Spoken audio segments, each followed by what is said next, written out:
ये कहानी कुछ ऐसे सर्वाइवर्स की है जो रेगिस्तान के बीचों बीच फंस जाते हैं। वो चाहे भी तो यहाँ से नहीं निकल सकते और ना ही उन तक कोई मदद पहुँच सकती है। Bollywood cinema screen presenting flight of the Phoenix. ये कहानी शुरू होती है मंगोलिया के डेजर्ट से। ईस्ट एशिया का ये सबसे बड़ा रेगिस्तान है।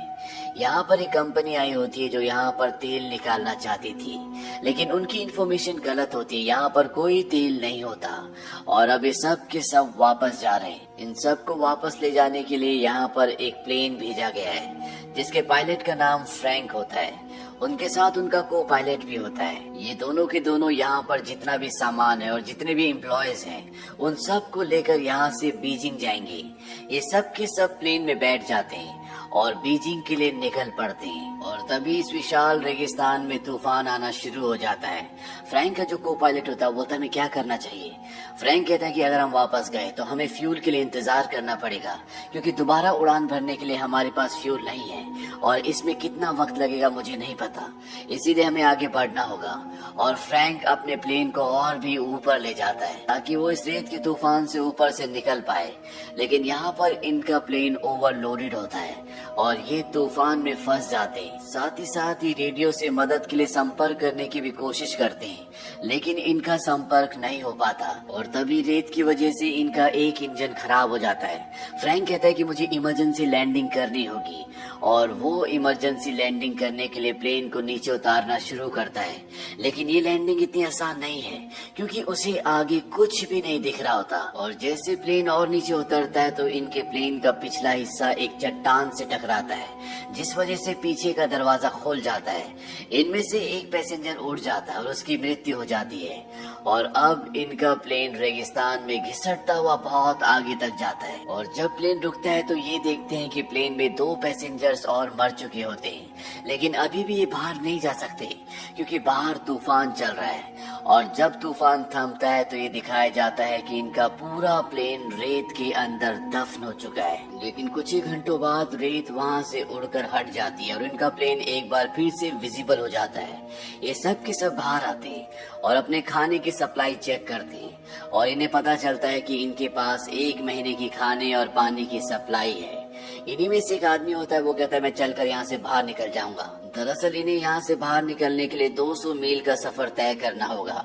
अब ये मंगोलिया में नहीं, चाइना में कहीं है, लेकिन इन्हें अपनी एग्जैक्ट पोजीशन नहीं पता होती और ना ही इनका रेडियो काम कर रहा होता है। वो आदमी जो यहाँ से चलकर निकलना चाहता है वो कहता है कि मैंने मैराथन किया है, मैंने हाइकिंग ट्रैकिंग किया है, मैं यहाँ से जा सकता हूँ। उसे बताया जाता है कि जुलाई का महीना है और रेगिस्तान में जुलाई का महीना सबसे गर्म होता है। अगर आप 1 गिलास पानी पियोगे तो चंद ही मिनटों में आपके शरीर से पसीना बनकर 10 गिलास पानी निकल जाएगा। वो कहता है मैं सिर्फ रात को सफर करूंगा।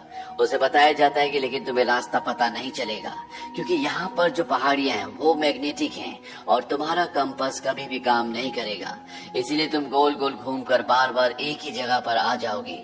और उसको समझ में आ जाता है कि वो यहाँ से इस वक्त अकेला नहीं निकल सकता। अब उसी रात को जब इस सब के सब प्लेन के अंदर सो रहे होते हैं तो बाहर तूफान चल रहा होता है और तभी इनमें से एक आदमी जिसका नाम डेविस होता है वो बाहर टॉयलेट करने के लिए जाता है और जब वो वापस आ रहा होता है तो उसका पैर पत्थर से टकराता है, जिसकी वजह से वो रेत से लुढ़कता हुआ नीचे की ओर चला जाता है। तूफान में उसे चारों तरफ कुछ भी नहीं दिखता और वो रास्ता भटक जाता है। हालांकि वो मदद के लिए चिल्लाता भी है, लेकिन कोई भी उसकी आवाज नहीं सुन पाता। सुबह जब सब उठते हैं तो वो देखते हैं कि उनका एक साथी डेविस गायब है।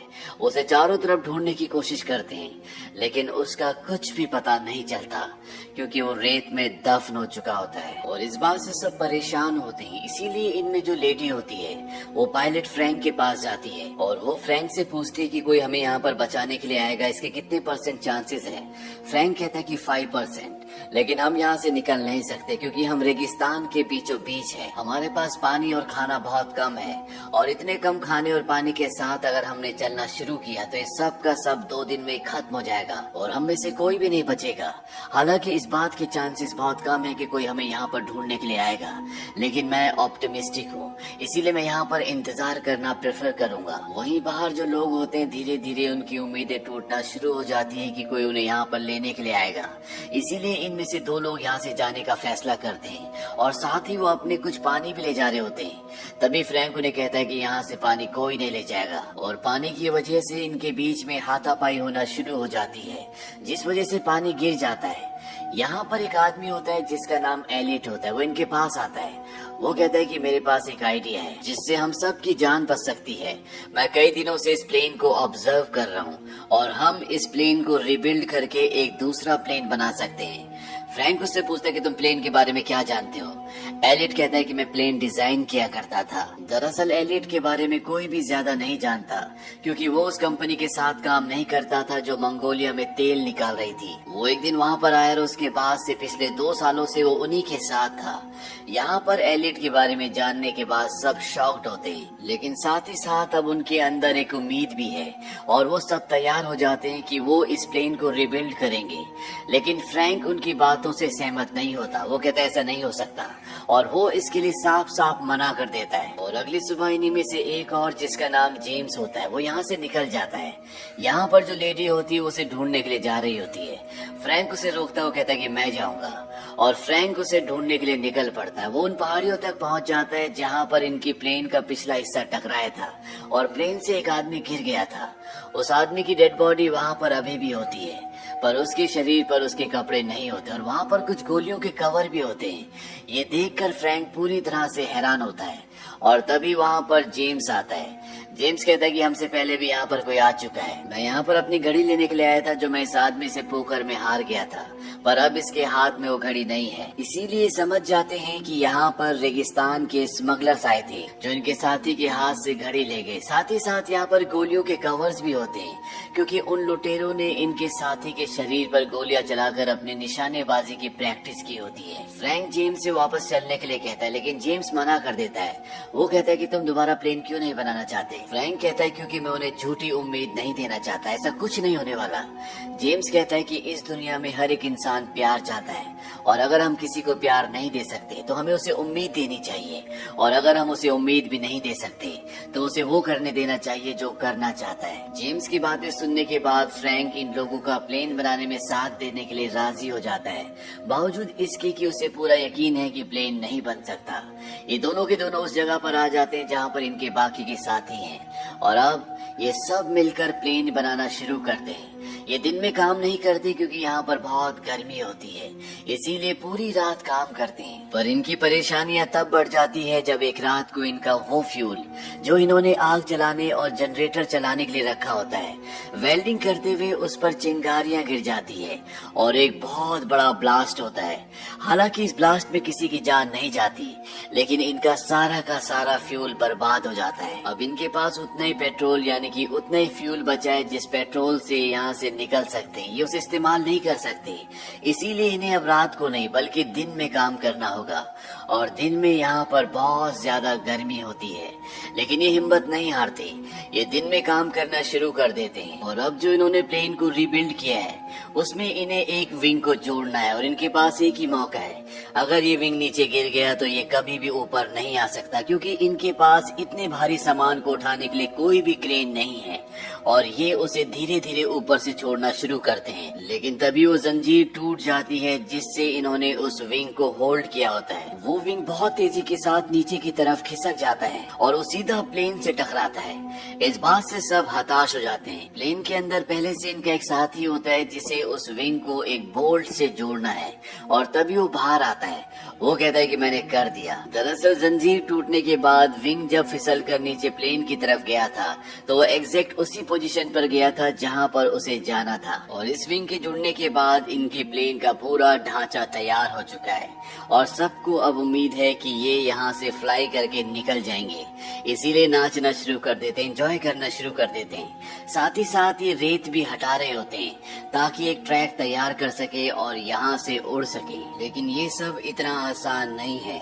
एक दिन यहाँ पर इलेक्ट्रिक तूफान भी आ जाता है जिसमें बहुत सारी बिजलियां गिरना शुरू हो जाती हैं और इन इनका जो प्लेन का विंग है उसके अंदर पेट्रोल है, इसीलिए सब वहाँ से भागकर उससे दूर हो जाते हैं। लेकिन एलियट वहाँ से नहीं जाता क्योंकि वो किसी भी कीमत पर इस प्लेन को नहीं खोना चाहता। और जब उसके ऊपर बिजली गिरने वाली होती है तभी फ्रैंक उसे पकड़कर वहाँ से कूद जाता है, जिस वजह से उसकी जान बच जाती है।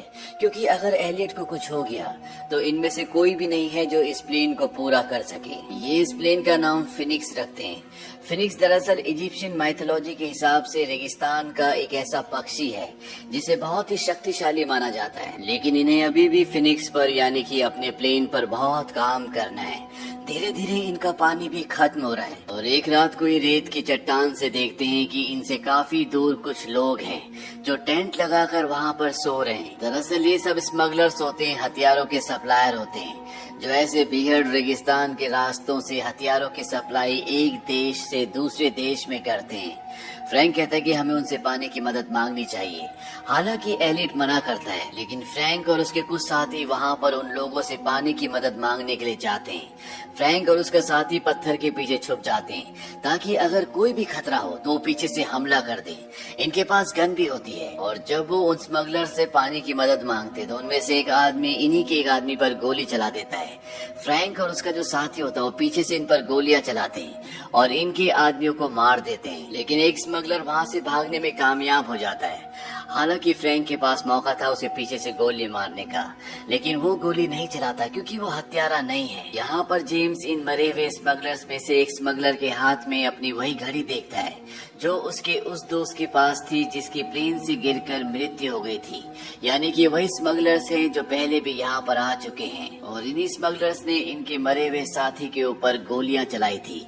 यानी कि ये हत्यारे ये बहुत खतरनाक हैं। इन स्मगलर्स में से एक स्मगलर बच जाता है, वो घायल होता है और ये सब उसे अपने प्लेन के पास ले आते हैं। हालांकि कुछ लोग चाहते हैं कि इसे मार दिया जाए क्योंकि इसने इनके एक साथी को मारा है, लेकिन फ्रैंक ऐसा करने से मना करता है। सबके बीच में आर्गुमेंट्स हो रहे होते हैं और तभी एलियट उसे गोली मार देता है, जिस वजह से फ्रैंक और एलियट के बीच में आर्गुमेंट्स होना शुरू हो जाते हैं। एलियट फ्रैंक को ब्लेम करता है, वो कहता है कि तुम पायलट थे, तुम्हारी वजह से हम यहाँ पर फंसे हैं और तुम्हारी वजह से हमारे एक साथी की जान गई क्योंकि मैंने मना किया था फिर भी तुम वहाँ पर गए।